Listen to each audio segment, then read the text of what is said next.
Bem-vindo aqui para mais um vídeo sobre análise de papéis. Fazendo uma análise da Auren, a Auren fez a divulgação dos seus resultados para o final de outubro e só agora nós estamos dando uma olhada nos resultados. Se não me engano, ela fez a sua teleconferência de apresentação de resultados no dia 27 de outubro, hoje é dia 8 de novembro de 2022 e nós estamos então fazendo aí com certo atraso a Auren, o que como ela não faz parte da carteira, mas ela é uma solicitação do pessoal que assiste o canal, nós vamos então dar uma discorrida sobre a Auren, que eu confesso, tomou bastante tempo, tive que repassar várias vezes a apresentação, não foi uma apresentação simples, na medida que o canal aqui tem uma preferência por olhar para o projeto e depois sim confrontar com os indicadores. Eu tive até que recorrer a outros analistas para ver assim se havia um batimento, porque eu particularmente tive muita dificuldade de compreender esse projeto que é a Auren. Embora eu tenha visto aí que vários influencers têm recomendado não diria isso, têm ingressado como acionistas da Auren e reportando como um bom projeto, que para mim, eu confesso, trouxe alguma dificuldade, que eu já vou explanar as razões. E para fazer essa apresentação, eu me utilizei principalmente do release de resultados, da apresentação que foi feita durante a teleconferência de apresentação desses resultados, como disse, aconteceu em outubro de 2022, e por fim, as demonstrações financeiras intermediárias, ETRs, que a gente gosta muito de olhar porque ali faz uma expressão de forma mais consistente, numérica, daquilo que é a intenção da companhia. Indo aqui para a apresentação dos resultados por conta da teleconferência, a gente pode olhar já imediatamente aqui nos destaques que a companhia aponta. Veja como tem alguma certa timidez aqui nessa apresentação, que é uma das coisas que inicialmente me chamou bastante atenção. Um aumento de 11,3% na geração hidrelétrica. Aqui preciso você entender o que é a Auren, né? Então ela é uma fusão, onde ela tem o Grupo Votorantim, uma empresa de previdência canadense, e a CESP. Muitos que faziam parte da CESP acabaram, então, tendo ações da companhia. A CESP tinha em torno de 327 milhões de ações e esta fusão toda acarretou em 1 bilhão de ações. Então você pode fazer o cálculo da em torno de 0,32, principalmente se você quiser trazer os proventos pagos pela CESP no passado para o tempo atual. Além disso, um outro destaque aqui da companhia, então seguindo, que é a geração média dos parques eólicos, Ventos do Piauí 1, 2 e 3, então aqui é a parte eólica da companhia. Antigamente a CESP ela tinha duas hidrelétricas e agora nessa junção você já nota uma diversificação de portfólio. Além disso, Ventos do Araripe 3. E para esses parques eólicos, como você pode verificar, a referência do destaque é que ficaram acima do P90. Esses parques eólicos, eles têm uma estimativa de média de produção de energia. Ou seja, para ficar acima desta média de energia, existe uma certificação chamada P90, ou seja, o P de probabilidade, então 90% de probabilidade de ficar acima daquela média, daquela estimativa que foi estabelecida. Portanto, que se está dizendo aí que houve uma produção, ou pelo menos uma incidência de ventos bastante consistentes, fazendo com que a geração ficasse em níveis bastante interessantes. Esse é um dos destaques, pelo menos aqui da parte operacional. Na parte financeira, veja que o EBITDA ajustado, 498 milhões, a geração de caixa operacional, 846 milhões, após ser vista a dívida nos primeiros 9 meses de 2022, mas eu achei legal aqui foi o índice de conversão de caixa em 67%. Esse índice, quanto maior, melhor, isso para os primeiros 9 meses de 2022. Na parte de crescimento e inovação, veja que os parques eólicos aqui, Ventos do Piauí 2 e 3, eles ainda estão em fase de construção. No entanto, veja que cerca de 90% já está atingido com 93 aeros geradores em operação até a data que foi feita essa apresentação. Ou seja, ele já está no seu limiar de cima, não podendo esperar muito mais do que isso que está acontecendo, em que pese, né, evidentemente vai haver investimentos aí para se atingir e chegar ao final, se eu não me engano, é para este mês de novembro. Veja que também existe aqui o avanço nas negociações dentro da variação de matriz energética da companhia, que são as finalizações da contratação dos projetos que agora são solares, ó. Jaíba 5 e Sol do Piauí. Então aqui vai trazer mais 548 megawatts para a companhia, com capacidade instalada para o seu portfólio. E evidentemente que você vê que esses destaques aí são destaques bastante tímidos quando a gente tenta olhar e enxergar assim o projeto e os seus efeitos. No desempenho operacional, note que o GSF para o terceiro trimestre de 2022 em 75%, o que é bem melhor frente aos 51% para o terceiro trimestre de 2021, mas aqui a gente precisa salientar a crise hídrica que o Brasil passou, que foi a pior crise dos últimos 90 anos, conforme foram apontados por diversas companhias. Quais foram as geradoras, né, atingidas? Veja que a partir da CESP existiam duas usinas hidrelétricas, uma pequena e uma gigante. A pequena de Paraibuna, então quem tinha CESP fazia parte, né? Ela gerava aí 87 megawatts. E a de Porto Primavera, veja aqui, 1,5 gigawatts, bem acima. Então isso é o que foi incorporado e agora, sob o nome de Auren, diversificando então a sua matriz energética. Por outro lado, uma notícia aqui bastante interessante é a redução do custo da energia, que teve impacto aqui de 39% a menos com relação aos custos da energia comprada pela Auren. Já com relação, na parte operacional, à geração eólica, eu vou deixar que a própria companhia faça a explicação, e aqui é interessante você notar que ela tem campos mais ou menos na área onde a AES Brasil comprou 2 parques eólicos. Mas vamos ver o que a companhia tem a dizer em relação à produção de energia. Nós trazemos aqui a geração dos parques eólicos, como havíamos comentado, né, no trimestre. E nós temos detalhe aqui, né, por ativo, né, ventos do Piauí, ventos do Piauí 2 e 3 e ventos do Araripe. No consolidado, no trimestre, a geração consolidada desses ativos ficou 5,9% acima do P90, do P190 da certificação de geração desses parques, e 2% abaixo do P50. Números muito próximos que nós observamos também no acumulado do ano. A geração acumulada do ano ficou 5% acima do P90 e 2% abaixo do P50. Tivemos uma redução da geração em setembro, onde nós observamos aí um impacto no recurso eólico abaixo da média, né, mas parcialmente compensado aí por uma geração maior em julho e bem próxima do P50 em agosto. Okay? E já no portfólio consolidado da companhia e na energia contratada, você pode observar aqui em cima o nível de contratação. A gente já vai dar uma olhada mais ou menos o que a gente pode entender dessa contratação do ponto de vista de projeto, mas você pode verificar que em 2022 foi 98%. E veja que os patamares de contratação são interessantes aqui, que é essa bolinha que você vê mais aqui em cima.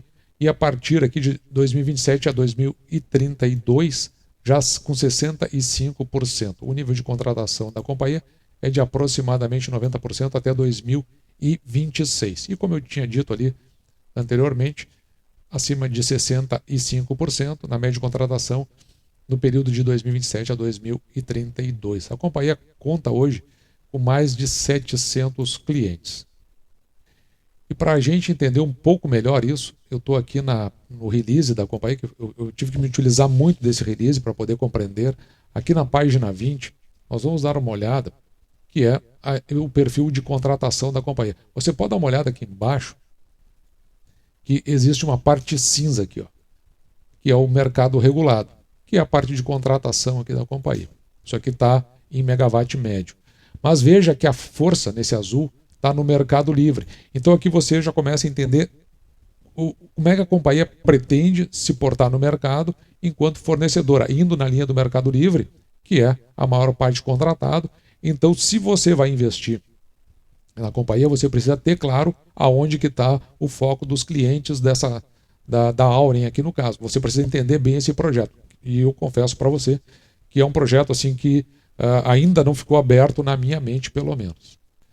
Com relação ao desempenho, já voltando para a apresentação, ficando aqui nos primeiros 9 meses do ano de 2022, veja que houve aqui uma redução na receita líquida da companhia. Mas aqui a companhia ela fica nessas informações um pouco mais enxutas e eu tive que voltar lá no release para poder entender isso aqui. Então eu tive que voltar aqui no release para poder tratar esses dados assim, de uma forma mais consistente para os primeiros 9 meses do ano. Então veja que tem uma redução aqui na receita líquida de 7,3%, com aqueles valores que nós tínhamos visto anteriormente. Algumas coisas me chamaram bastante atenção, que foi, por exemplo, aqui no fluxo de caixa operacional, né, crescimento de 3,9%, mas uma companhia que está fazendo uma geração de caixa interessante. Aliás, tem propensão a uma geração de caixa interessante. Por outro lado, a dívida da companhia, veja como ela reduz aqui em 0,8%, e hoje a companhia tem uma alavancagem de 1,7%, que é uma alavancagem bem baixa. Você lembra que nós falamos daqueles 2 projetos solares? Um projeto solar é Sol do Piauí e o outro Jaíba 5. Veja que isso aqui é uma contratação junto ao Banco Nacional de Desenvolvimento Econômico e Social, BNDES, e também o Banco do Nordeste. E, se eu não me engano, é uma dívida para aproximadamente 20 a 25 anos. Então veja que isso ainda não está ali naquela contabilização, mas está indo na direção de mais um projeto de diversificação da sua matriz que não estava mencionado lá na apresentação que foi feita por decorrência da teleconferência. E agora vindo aqui na página 21, que é a DRE consolidada, tomando os primeiros 9 meses de 2022 comparado com o mesmo período de 2021, o que eu quero mostrar para você é o que está aqui. O lucro líquido da companhia ele caiu de 378 milhões para 222,6, com isso aquela queda que nós falamos no vídeo inicial, de menos 41,2% a queda do lucro líquido da companhia. O EBITDA ajustado ele vai a 1,2 bi, mas acontece o seguinte, uma coisa que a gente precisa prestar atenção é que no ano passado, porque tem essa variação aqui de 65,7, mas é em decorrência aqui dessa reversão de provisão para litígios. E para que a gente entenda aqui adequadamente o que impactou na redução da receita da companhia, veja que houve um incremento na geração hidrelétrica de 58 milhões ou 16%, mas também na eólica teve um incremento de 105 milhões. Onde é que está a questão? Está aqui na comercialização com uma redução de 24% ou 381 milhões, nós tínhamos visto na apresentação da companhia, e você vai ver que é exatamente essa redução no preço da energia que acabou gerando o impacto na redução da receita líquida da companhia e, consequentemente, impacto no lucro líquido. Olhando agora para o desempenho financeiro da companhia, em particular aqui na dívida líquida, você pode notar que ao final do terceiro trimestre de 2021 era 2,7, agora 2,7 também com uma suave redução. No entanto, veja que a alavancagem, por outro lado, cai de 2,5 para 1,7, o que é uma alavancagem bem baixa.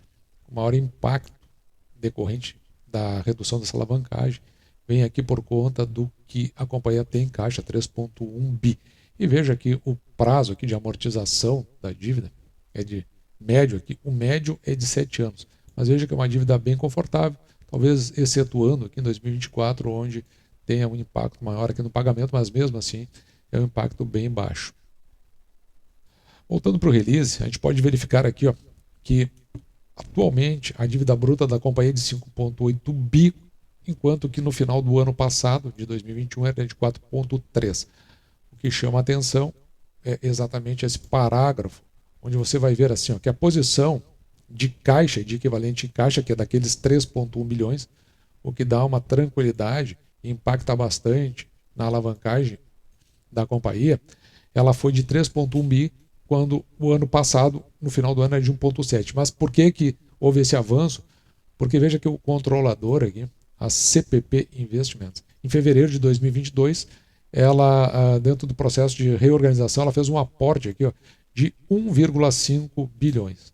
Então, isso é o que fez aumentar o caixa e, ao mesmo tempo, reduzir a alavancagem da companhia. Você que era investidor da CESP, atualmente investidor da Auren, uma coisa que eu chamaria atenção é justamente para o contencioso passivo da companhia. É importante você ler esse detalhe, eu não vou avançar muito sobre isso, apenas aqui no gráfico para que a gente tome conhecimento. Você pode verificar aqui, ó, que são aquelas ações com potencial de pagamento da companhia e onde elas estão mais localizadas. No geral, aqui são ações cíveis, 45%. Aquelas ações cíveis de pescadores, 11%, dos oleiros, 11%, e veja que só nisso aqui nós já estamos falando aí de 67% da concentração do contencioso da companhia.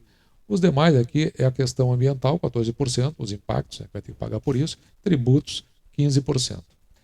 Essa contingência passiva, ela representa 3,1 bilhões, e se você for ver, mais ou menos é equivalente ao que a companhia possui em caixa. Aqui você já pode tirar as suas conclusões e ver como ela vem reduzindo. Veja que em relação, após o fechamento aqui, ó, do segundo trimestre, houve uma redução de 111 milhões. Então a gente consegue ver mais ou menos o que pode ser a redução desse contencioso, que pelo que a gente pode concluir, pode bater ali na faixa de 10 a 15% ao ano.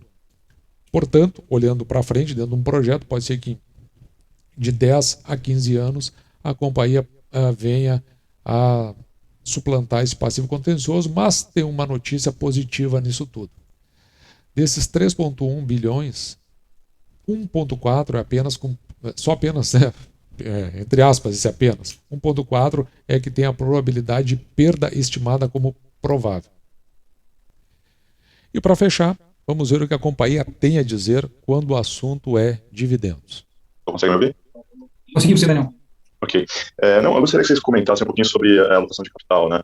A empresa está com um nível de desalavancagem bastante confortável aí, né? Olhando para o mercado, existem algumas oportunidades, né, para crescimento inorgânico, mas em não encontrando, né, em não enfim, sendo bem-sucedidos aí nessa alocação de capital no mercado, qual que seria a cabeça aí para esse quarto trimestre, em termos de distribuição talvez de dividendo? Eu ouvi um pouquinho de vocês sobre o tema. Obrigado.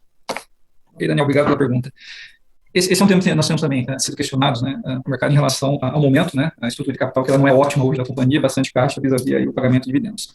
Qual é a nossa visão em relação a esse tema, né, Daniel? Nós estruturamos a Auren realmente para crescimento. Então, esse caixa hoje, nosso tempo de estrutura de capital, ela está muito aderente à nossa expectativa em crescer e fazer crescer a companhia, né? Lógico que, e já dissemos isso, né, não faremos crescimento a qualquer custo, faremos crescimento com muita disciplina, né, e dentro do retorno que os acionistas da companhia desejam. Se isso não ocorrer em um determinado período de tempo, né, e que eu não estou dizendo que vai ser no próximo ano, né, eu acho que também não é assim imediatamente. Eu acho que a administração da companhia deve propor para o Conselho de Administração, né, uma alternativa de utilização desse caixa. Agora, nós precisamos também, né, testar as oportunidades de mercado. Nós precisamos de um tempo para testar todas as oportunidades. A Auren foi constituída em março desse ano. Estamos aí há 6 meses, né, fazendo esse teste de mercado. Acho que um espaço de tempo curto para fazer uma boa alocação, né, realmente para agregar valor em crescimento. Então, à medida que nós formos colecionando as nossas oportunidades, eu tenho muita convicção que a gente vai fazer sim, a gente vai ser bem-sucedido no crescimento inorgânico, mas, não sendo, e uma vez colecionamos as experiências desse processo, eu acho que faz sentido a administração sugerir ao Conselho de Administração da companhia fazer uma discussão sobre dividendos, mas eu acho que isso não ocorre, né, num curtíssimo espaço de tempo, né? Eu acho que não faria sentido também uma distribuição de dividendos elevada e, na sequência, aparecer uma oportunidade de crescimento onde a companhia não teria recurso para fazer frente a essa aquisição. Então, é dessa forma que a gente está encarando, né, esse processo. E olhando para dividendos, a gente pode verificar que a companhia aqui pagou em torno de 10 centavos no exercício de 2022 e ela, então, está tentando, me parece, aqui se consolidar como uma companhia que paga dividendos uma vez ao ano, tendo pago aqui no mês de maio de 2022. Olhando então, para finalizar aqui com a nossa planilha, onde nós temos os nossos indicadores, então a gente tem uma projeção de receita líquida para 2022 de 5,6 bi, um lucro líquido estimado em 296. Houve, nos influencers que eu olhei, tinha uns que estavam em torno de 300, eu fiquei com 296. Com esse valor, a companhia indo pagar aqui em torno de 30% de payout, né? Veja que ela nos oferece, na nossa estimativa, um dividendo a ser pago aqui. Eu calculei em torno de 9%, a companhia pagou 10%. Para esses 9%, dividido por 6%, e por que 6%? É o mínimo que nós aceitamos receber em proventos pelo valor que pagamos pela ação. Veja que nós teríamos um preço teto de R$ 1,05 aproximadamente. Considerando o tempo da CESP, na média se pagou 75 centavos nos últimos 5 anos, o que daria aqui um preço teto para nós de R$ 12,53. No momento em que esse vídeo estava sendo feito, a ação estava cotada a R$ 14,31. E note que o valor patrimonial por ação da companhia está em R$ 12,95, o que até dá um preço da ação pelo valor patrimonial por ação em 1,10, indicando que a ação possa não estar nem caro nem barato, mas cotado um pouquinho acima do que é o valor patrimonial por ação. No entanto, o preço da ação dividido pelo lucro líquido por ação em 48,21 significa que você investir na companhia hoje, você recebe de volta em termos de lucro líquido em 48 anos, é um tempo muito extenso. Esses assim são, no geral, os valores da companhia, que está atualmente com um dividend yield de 0,62, ou seja, está 10 vezes abaixo do valor que nós procuramos, que é o mínimo de 6%. Então é uma companhia que, como eu disse, olhar o projeto dela não foi uma coisa muito trivial para mim, ela está muito voltada no mercado livre. E também os resultados talvez demorem a acontecer, a aparecer. É uma companhia que em algum momento no passado eu cheguei a ter um olhar mais aproximado, mas não me cativou como uma carteira para o canal. Eu acho que ela precisa andar mais, se desenvolver mais, e talvez aí, ou reduzindo o preço da ação, ou ela melhorando os proventos, o que a gente viu, a companhia não está no horizonte dela, pelo menos nesse momento. Então a gente vai seguindo ela com um olhar mais afastado, olhando bem de longe, para ver como ela vai se desenvolver, principalmente naquilo que se apresentou para nós como a sua estratégia. Assim, esse foi o nosso vídeo de hoje, espero que você tenha gostado. Eu vou ficando por aqui, me despedindo e deixando, como sempre, o meu grande abraço.